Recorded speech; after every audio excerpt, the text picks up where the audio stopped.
Sébastien, bonjour.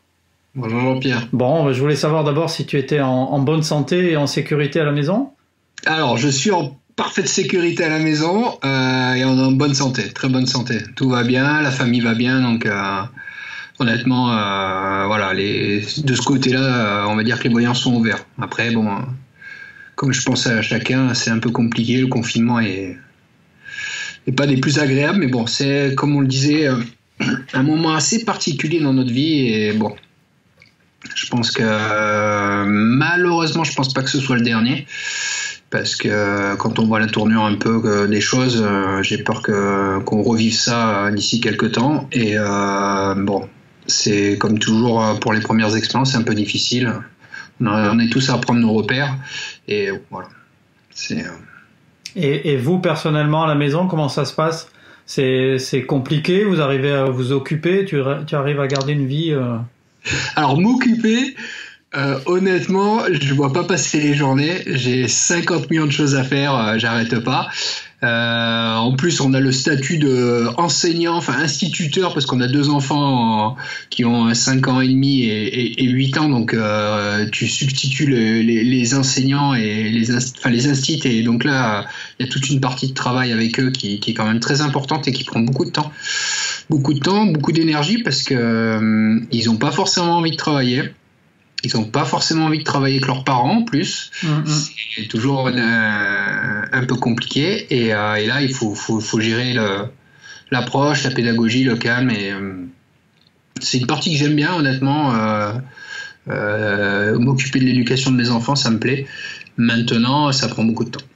Honnêtement, parce que j'y suis attaché, donc j'y consacre quand même pas mal de temps dans ma journée.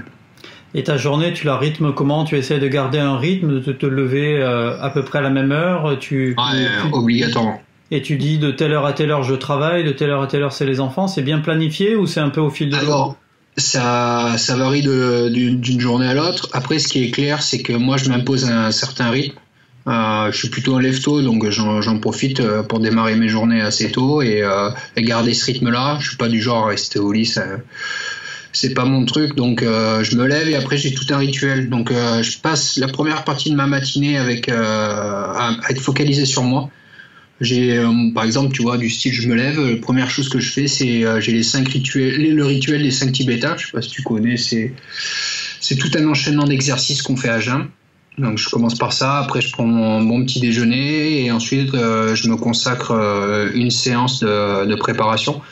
Donc c'est en gros toujours la même chose maintenant. Je me suis imposé une certaine routine. Je commence par une séance de home trainer. À partir du moment où j'ai fini ma séance de home trainer, je pars courir. Et en fait, tout autour de chez moi, j'ai une boucle, elle fait 2 km pile poil. En gros, ça fait un anneau et c'est tout autour de la maison. Il y a un petit peu de dénivelé. Et au début, j'avais énormément de mal à y aller, en toute honnêteté. Et en fait, après, psychologiquement, je me suis conditionné. Je me suis dit que bon, on est bien capable de courir pendant des heures sur un anneau de 400 mètres. À faire des séances, donc je me dis bon bah là il fait pas 400 mètres, il fait 2 km, il fait 2000 mètres, donc maintenant essayer de te configurer dans cette dynamique et voilà, essayer de trouver tes repères. Ce qui te gênait, c'était le fait que l'anneau soit petit, ou c'était aussi l'idée de sortir alors que c'est plus ou moins interdit, enfin c'est autorisé, mais de pas être vu, de pas t'exposer au virus? Alors moi j'habite à Sospel, c'est un petit village au pays mentonais. Honnêtement, je croise quasiment personne. Moi, j'ai accès directement à la montagne. Je pourrais prendre mes baskets, partir courir pendant 7 ou 8 heures. Je croiserai personne. Si c'est un bouquetin, un cheval, un sanglier, enfin, c'est tout ce que je peux croiser. Enfin, la plupart du temps, quand je vais m'entraîner, personne n'accède où je vais. Enfin, les gens connaissent même pas. Tu peux habiter à Sospel depuis 20 ou 30 ans. Il y a des gens qui connaissent même pas les sites où je vais parce que c'est tellement... tellement, on va pas dire lointain, mais il y a tellement de dénivelé que les gens vont pas s'aventurer là-haut, il n'y a pas d'accès route. Donc en gros, je pourrais très bien m'entraîner pendant plusieurs heures sans voir personne. En gros, je prendrais aucun risque. Maintenant, je le fais pas parce qu'il y a des règles de confinement qui sont mises en place.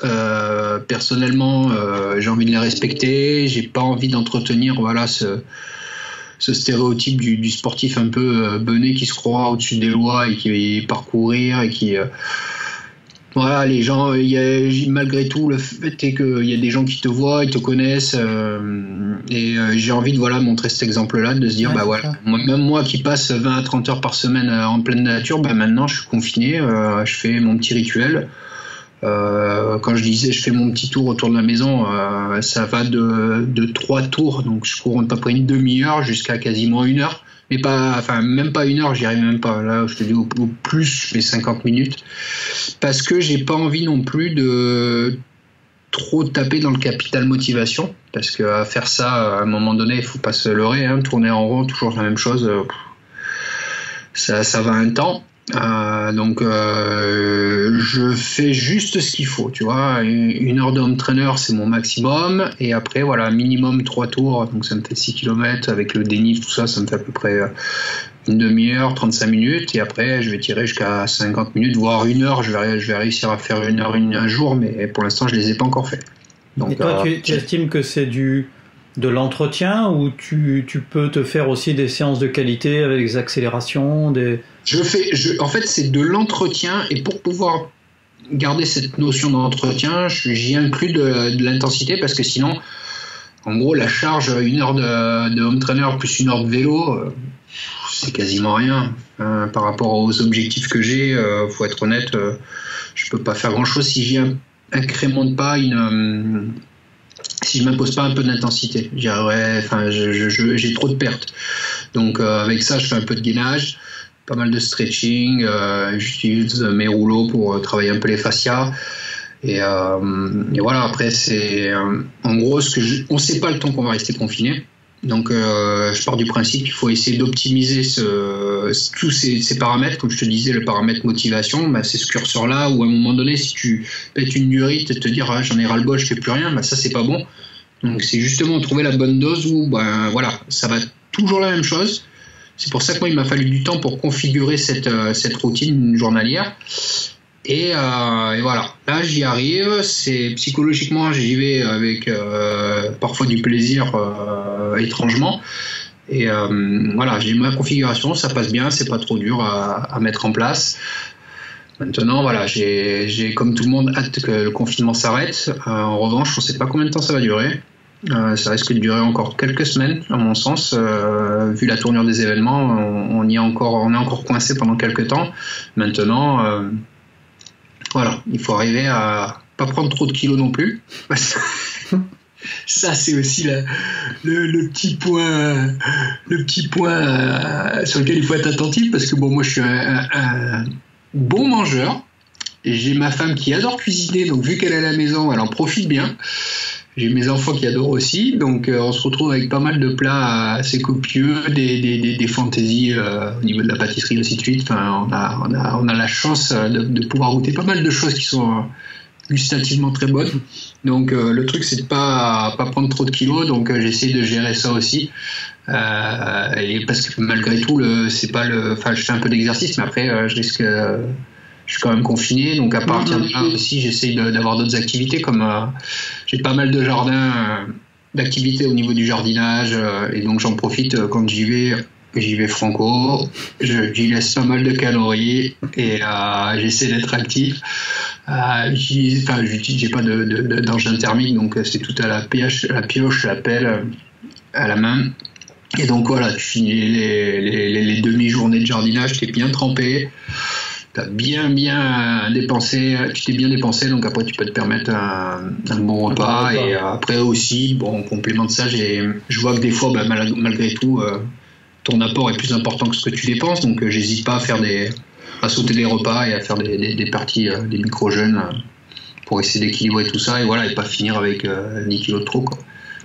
Alors tu disais tout à l'heure que tu t'accordais un peu de temps pour toi.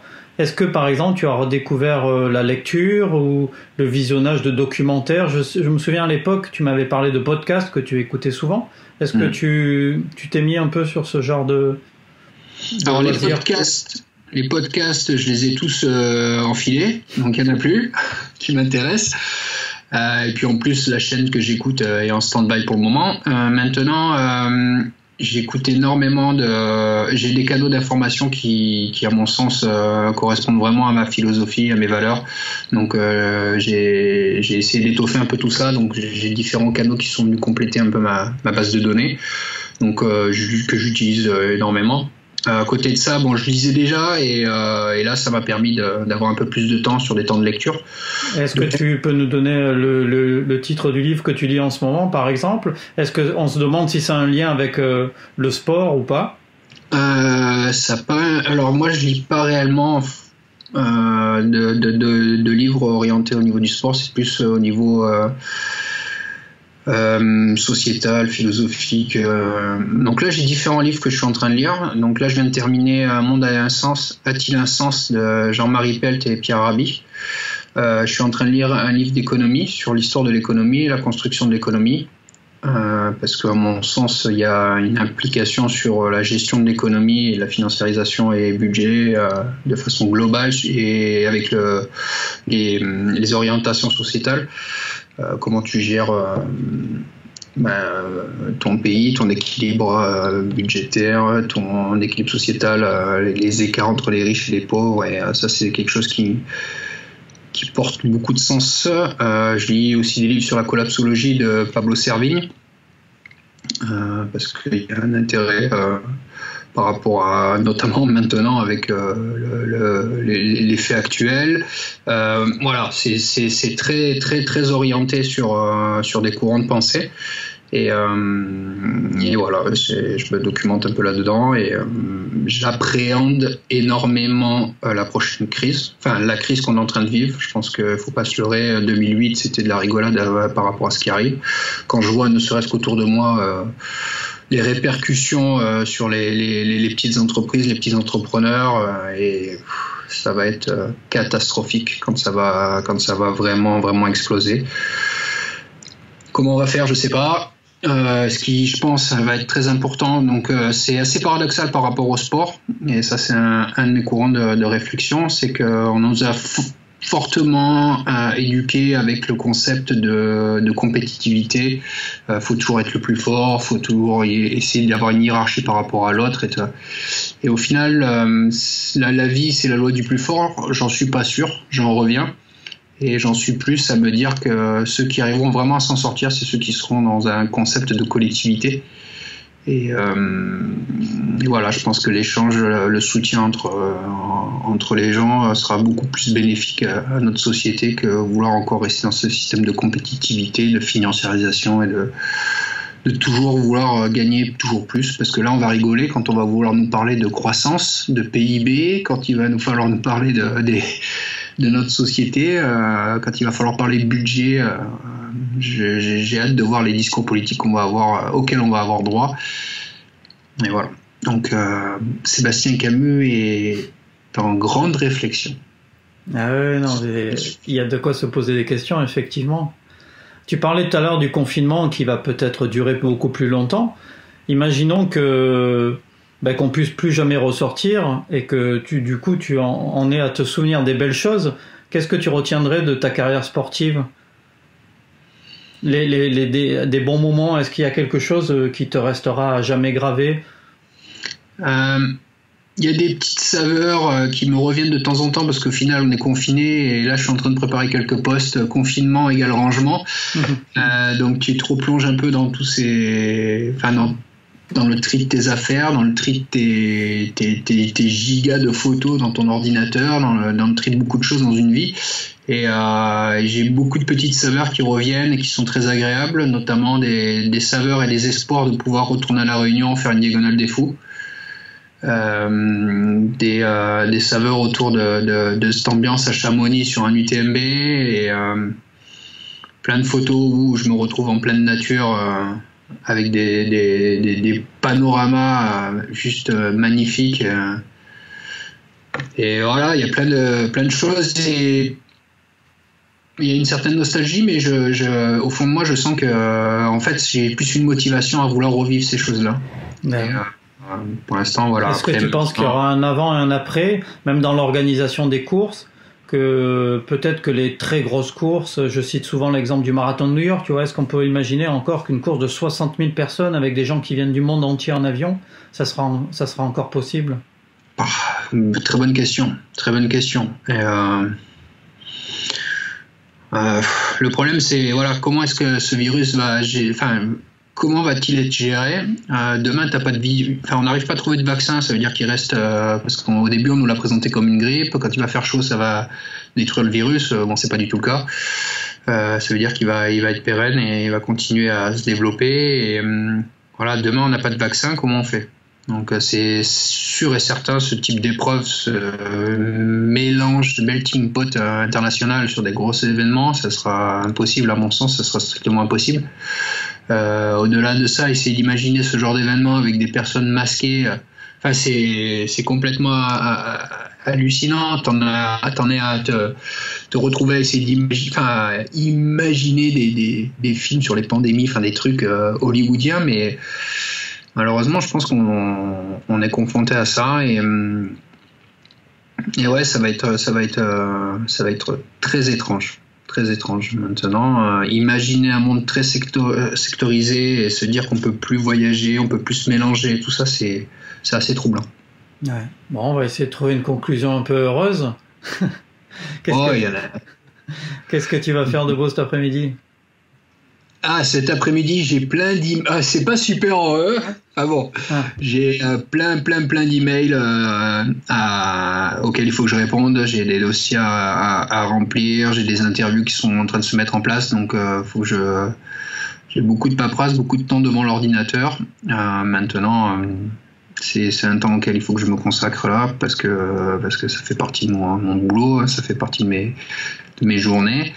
Et après, j'espère trouver un petit peu de temps pour essayer de m'évader. J'aime bien bricoler, j'aime bien être actif parce que pour moi, être assis dans un fauteuil devant un ordinateur, à taper sur un clavier et jouer avec une souris, à déplacer des fichiers et ainsi de suite, ça va un temps. Et après, tu sais, tu restes figé avec cette position à 90 degrés. C'est pas des plus agréables quand on fait de la course à pied, qu'on est plutôt actif. Et bon, voilà, j'essaye de trouver des temps dans la journée pour segmenter un peu tout ça, avoir des temps très spécifiques. Et voilà, donc là, il y aura un temps ordinateur consacré à toute la paperasse. Et après, j'essaierai d'aller me changer les idées sur d'autres sujets et certainement aller jouer avec les deux monstres qui m'attendent là-haut. Bah écoute, merci beaucoup Sébastien. Merci à toi. Je prendrai de tes nouvelles régulièrement et puis j'espère surtout te retrouver in vivo, soit chez vous pour une balade en gravel près de Nice ou ailleurs. Merci beaucoup. Merci à toi Jean-Pierre. Ciao. Merci beaucoup. Ciao.